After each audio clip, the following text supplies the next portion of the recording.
A Sara Navarrete. Sara, muy buenas tardes. Hola, ¿qué tal? ¿Cómo estás? Muy bien. No puedo no comentar nada sobre tu avanzado estado de gestación. ¿Estás ya a punto? Estoy a puntito, sí. ¿Estás bien? Estoy fenomenal, la verdad es que muy bien. Hombre, trabajando hasta el último día, porque aquí estás como y además clavo. así fresquita, sentadita, ideal. Bien. Sí.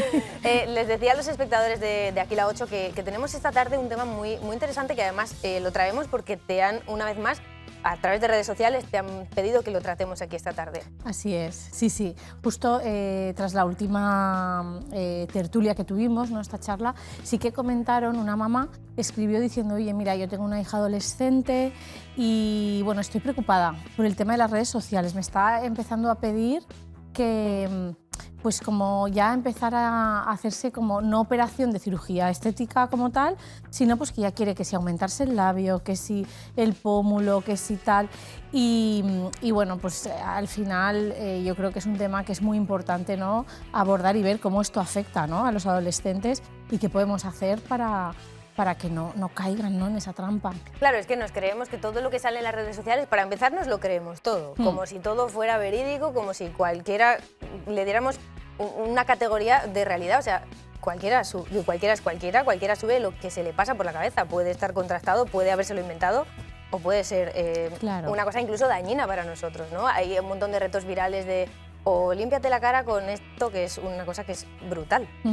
¿Sabes qué pasa? Que yo creo que no estamos preparados como sociedad para poder educar a nuestros jóvenes en un uso o en un consumo razonable de las redes sociales. ¿Qué sucede? Que antes, como padres o tutores, podíamos acompañar a nuestro adolescente en una película que estaba viendo y podíamos hacer como ese pensamiento crítico o ayudarle a desarrollar el pensamiento crítico, ¿no? Y pues el adolescente podía entender que los anuncios publicitarios pues tienen un interés, que no es todo real o que lo que se ve en la película pues está también distorsionado. ¿Qué pasa con las redes sociales? Que ellos tienen un teléfono, tienen una pantalla y una ventana a la que acceden a personajes, ¿no? que al final están mostrando una parte. Por eso son personajes, no muestran las 24 horas, aunque nos dé la impresión de que sí. Entonces, no estamos al lado de ese adolescente para explicarle que esto es una parte de la vida de esta persona, que quizá ha utilizado unos filtros, que quizá es un momento, ¿no? como muy hacia afuera, ¿no? muy bonito, pero que luego también está otro momento que pueda estar viviendo esa persona. Entonces hay una distorsión de la realidad. Claro. Y lo están asumiendo como algo que es así, que es real, ¿no? Claro, es que es un personaje. Permíteme que voy a saludar con lo que nos creemos, sobre todo, y la importancia de eso está en casa, quizá, en eso que estábamos comentando antes de poder decirles a los hijos por aquí sí, por aquí no. Claro, la única herramienta que tenemos, ¿no? Porque muchos padres dicen, bueno, ¿qué hacemos con esto? La única herramienta que tenemos es la educación y la autoestima. Es decir, no podemos apartar a nuestros hijos de riesgos que se dan, ¿no? No podemos prohibirles que estén en ambientes donde a lo mejor hay alcohol o hay cosas que no nos agradan, ¿no? Y tampoco podemos quitarles el teléfono porque es una realidad. Entonces, ¿qué sí podemos hacer? Podemos educarles, podemos fomentar su autoestima, podemos explicarles las consecuencias y las realidades que hay detrás de las redes sociales. Podemos explicarles, porque fíjate que ante una adolescente que está diciendo es que quiero el labio de tal influencer o el pómulo de tal otra influencer, aquí se está perdiendo una parte muy importante, ¿no? Y es el que no está pensando en es que yo me siento así y quiero cambiar algo, sino que se está comparando y está queriendo ser otra persona a nivel estético. Claro, sin saber nada más allá de su cara. Claro, ¿no? Es que al final es eso. Incluso hay veces que dicen, es que, o no, se mandan mensajes, es que te quiero como si fueras de mi familia, ¿no? A ciertas figuras públicas. Es que no sabes nada de esta persona. Claro. Lo que sabes es bonito y es imposible que solo sea bonita su vida. Claro, y bueno, ahora ya yo ya veo en redes sociales que ya sí que se pone colaboración pagada, publicidad, sí, claro. ¿no? Ya parece que ya como sociedad también vamos adaptándonos, ¿no? Pero sí que es cierto que nosotras en la clínica tenemos muchísimas consultas de adolescentes que están completamente pendientes de un like, de un me gusta, comparándose sus vidas con figuras que ven pues ahora mismo en la red social de moda, ¿no? Que puede ser Instagram. Entonces aquí es trabajar mucho la autoestima.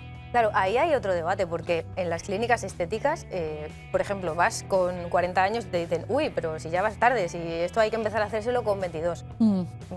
Con 22, ¿cómo vas a inyectarte nada en la cara si todavía estás desarrollándote, ¿no? Casi. Claro, ahora vemos también en TikTok, no sé si lo has visto, Paloma, tendencias de influencers que tienen 14 años, son menores de edad, 13, y hablan de rutinas faciales. Cuando a esas edades no ha de haber ninguna rutina facial, Exacto. ¿no? Es decir, no podemos... Ah, sí, he visto a una niña, pero más pequeña de 14 años, sí, que además lo hace con su madre de forma consentida, y el gloss primero, el tónico y no sé qué. Eso es. Sí, es Entonces, pequeña, aquí hay que dar, tenemos que explicar, ¿no?, a nuestros jóvenes esa parte de, fíjate que aquí hay un interés empresarial, hay una industria detrás que está intentando vender ciertos productos a un nuevo nicho, ¿no?, de población. Y fíjate que esos productos ya, el diseño de esos productos ya son colores infantiles, dibujos infantiles, ya el target, ¿no?, o el objetivo de la venta de esos productos cosméticos ya va a niñas y a niños, ¿no? Entonces, esto como padres, ¿no?, o tutores es importante, uno, tomar conciencia de ello, informarse y informar y explicárselo a nuestros hijos e hijas. Sí, hay que tomárselo. La manera de expresarse. Ellos se comunican, los adolescentes, se comunican a base de mensajes de texto. O sea, no llaman, no saben lo que es llamar por teléfono, no, y sobre todo antes de ver a alguien, primero se escriben, ¿no? Sí, de hecho, el otro día en consulta recuerdo a un adolescente que decía, claro, porque bueno, estaba narrando su historia, ¿no?, y decía, es que de repente me llamó y yo, ¿qué hace llamándome? O sea, yo no hablo por teléfono. y justo esa persona desarrolló, bueno, tenía un contexto, ¿no?, miedos, fobia social, y no se atrevía a llamar por teléfono para pedir una pizza o para un servicio de habitaciones, cualquier cosa, ¿no?, porque no están acostumbrados. Entonces, estamos perdiendo la habilidad de desarrollarnos en ese directo, ¿no?, en ese contacto directo con el otro, y son generaciones que han nacido con eso. En el cara a cara, ¿no? Es como que luego te da todo más vergüenza, quizás. Claro. Quizá tiene eso que ver con el perfeccionismo. O sea, si tú estás a través de una pantalla o estamos, pues yo puedo pensar qué te quiero decir, pero también puede ser que yo entienda mal lo que tú me quieres decir o que yo vaya con un tono que tú creas que es y que luego no es, ¿no? Al final dificulta la comunicación más que hacerla favorable. Claro, no hay nada que ver. Yo trabajo mucho de forma online, remota, y cuando yo con estos pacientes que trabajo online luego los veo en consulta, hay mucha información que se pierde cuando estamos de forma online, ¿no? Y es esa energía de la otra persona, y eso es importante, tanto, o sea, en un contexto terapéutico como en relaciones sociales. Es fundamental, ¿no? Es lo que nos hace humanos.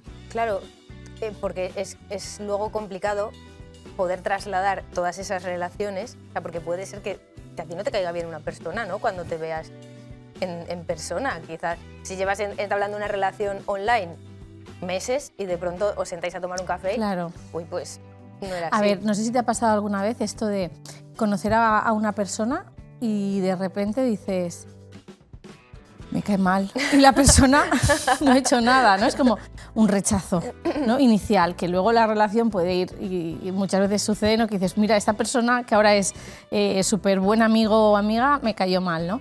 Pero eso pasa porque hay una comunicación que va más allá de lo racional, de lo que está diciéndome. En paralelo hay un trabajo interno, subconsciente, y recibimos información como si fuéramos antenas, ¿no?, que no vemos, no tocamos, pero que la recibimos. Y eso, pues igual que te pasa a una persona que me cae mal o otra persona que conectas, ¿no? Pues sí que es cierto que tras la pantalla, cuando además me escondo tras el texto, cuando no hablo ni por teléfono, cuando ni me veo, aquí se está perdiendo el 80% de la comunicación y se crean relaciones basadas en este contacto. ¿Eso a dónde nos lleva? ¿Qué conclusión podríamos sacar? Tampoco nada de que sea esto sentar cátedra, pero ¿estamos haciendo las relaciones más difíciles? ¿Es más complicado entenderse a la hora de buscar pareja, amigos, establecer unas relaciones sociales? ¿Es más difícil? Son más líquidas, ¿no? El problema que vemos actualmente es que las relaciones son más líquidas, no son sólidas, no son más fugaces, ¿no? A eso me refiero.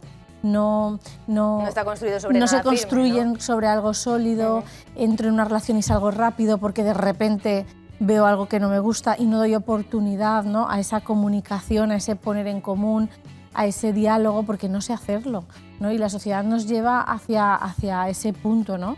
Entonces, la conclusión es también apartar un poco el ruido digital, ¿no?, bajar el ruido digital, tener momentos de soledad, de contacto con la naturaleza, escritura, lectura, y la lectura sí puede ser en papel, la escritura sí puede ser a mano, para volver a conectar, ya que la tecnología no es mala y nos ha ayudado mucho y nos ayuda mucho, es decir, no están mal las redes sociales ni relacionarnos desde ahí, pero tener esa conciencia de voy a tener esos momentos sin ruido digital para escuchar el ruido interno.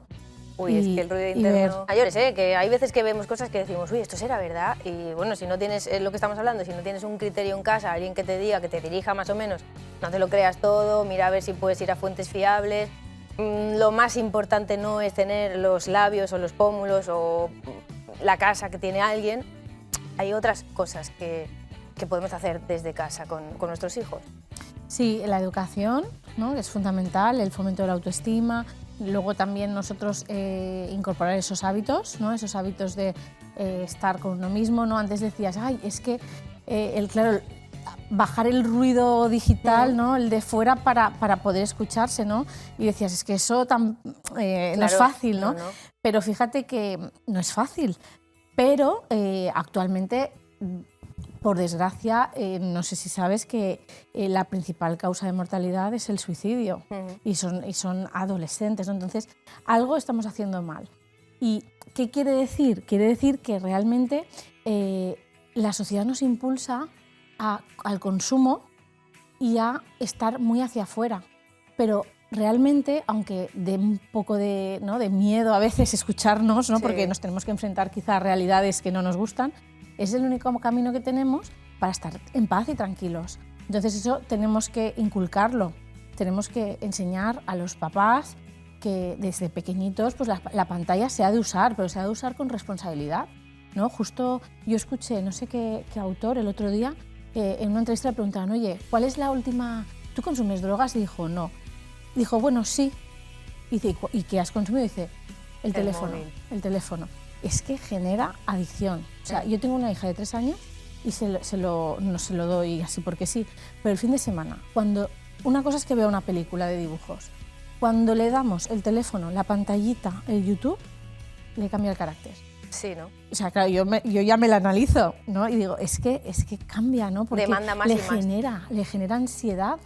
Es como que me lo den, que me lo quiten, que tal, quiero yo estar en la pantallita, ¿no? Y por eso es importante tomar conciencia. Hombre, claro, es que de cualquier actividad normal de un niño de 3 años, de repente en una cosa tan pequeña tienes todo el mundo, todo el universo de cosas que tú quieres tener. Entonces es empezar ahí y luego ya, si no hemos podido empezar ahí, cuando son más mayores y ya dialogan, pues explicarles, ¿no?, un poco de la importancia. ¿A qué edad? Ahora hace años ya que se ha abierto este debate de la comunión.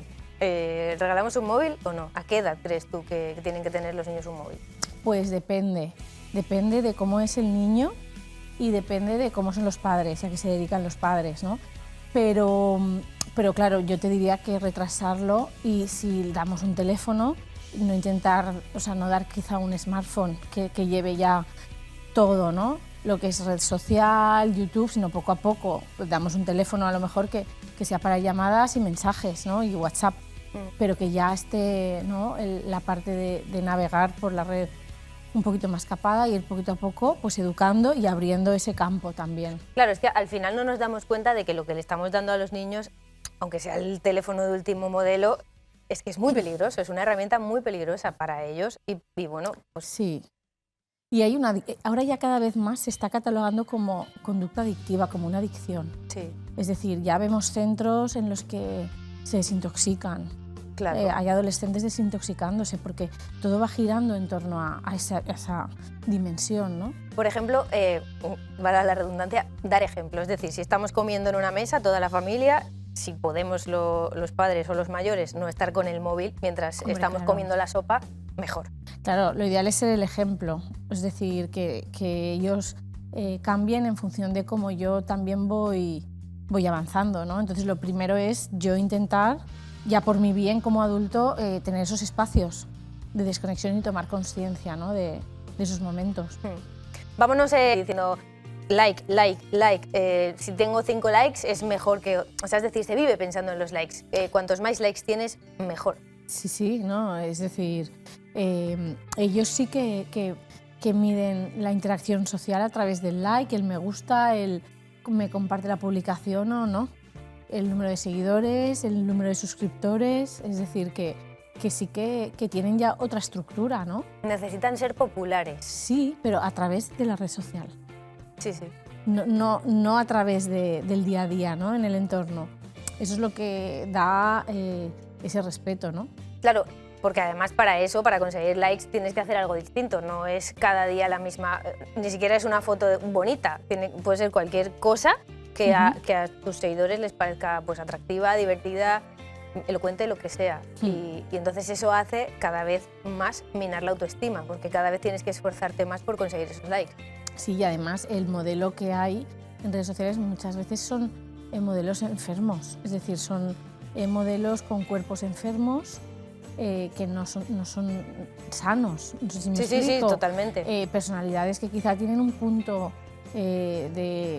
histriónico, un punto de personalidad, ¿no? que nos puede llamar mucho la atención, pero que pues, hay sufrimiento y hay conductas que no son del todo sanas, ¿no? De hecho, creo que fue, no sé si ayer o antes de ayer, el Día de la Salud Mental y ya salieron, ¿verdad? Ya salieron figuras públicas hablando, ¿no? De esto, de que ya se va hablando más de, mira, yo es que he estado en terapia o he sufrido depresión, o a pesar de lo que yo muestro, ¿no? Que es como un brillo, una vida casi perfecta, ¿no? De mucho reconocimiento.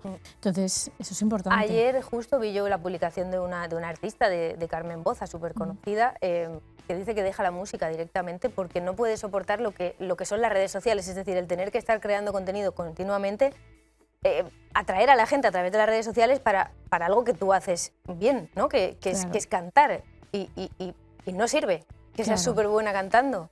Claro. Es cierto, o sea, que sí, cada vez más es un medio también, ¿no? Y se usa como herramienta de trabajo, pero hay que saber usarlo. O sea, no son demoníacas las redes sociales, es una herramienta de trabajo. Y aunque el problema está en que nuestros jóvenes no se dan cuenta de que aquellos a los que siguen, aquellos a los que admiran, están trabajando. Claro. Y es una herramienta de trabajo. Claro, o para ellos puede ser una herramienta de ocio, pero de un ocio responsable. Claro. Y sobre todo a la hora de seguir, ¿no? Cuando tú le das a seguir a influencers o a quien a ti te apetezca, que esté verificado no con el azul, sino que el contenido esté verificado, que digas, mira, es que yo me voy a fiar de planes de alimentación que me va a dar esta persona, pero es que lo mismo esta persona no está teniendo una alimentación responsable ni saludable. Claro, eso es. Entonces, si te fías de una persona que dice que hay que comer un huevo al día, pues igual no te estás alimentando bien. Eso es. O los retos virales de, pues no sé, hazte la foto en un sitio que luego gente se cae y se mata por hacerse la mejor foto, que eso es. No tiene ningún sentido en realidad, ¿no? Al final, volvemos un poco a lo mismo, por cerrar un poco la entrevista, el ejemplo en casa, el ejemplo en los colegios, no sé si de esta manera se está incidiendo tanto en la educación.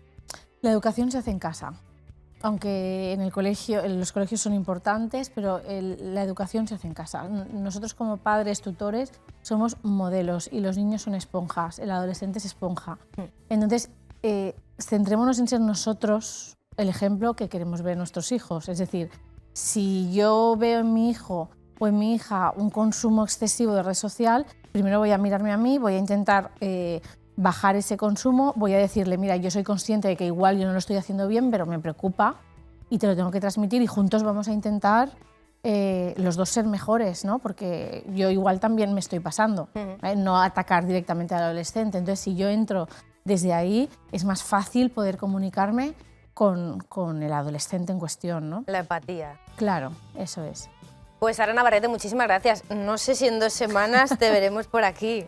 Vamos a ver. Debería ser que no, ¿no? Debería ser que no. Bueno, puede ser que sí. O sea, yo creo que, a ver, como mucho, una más. Vale. Y ya haremos un paroncito y luego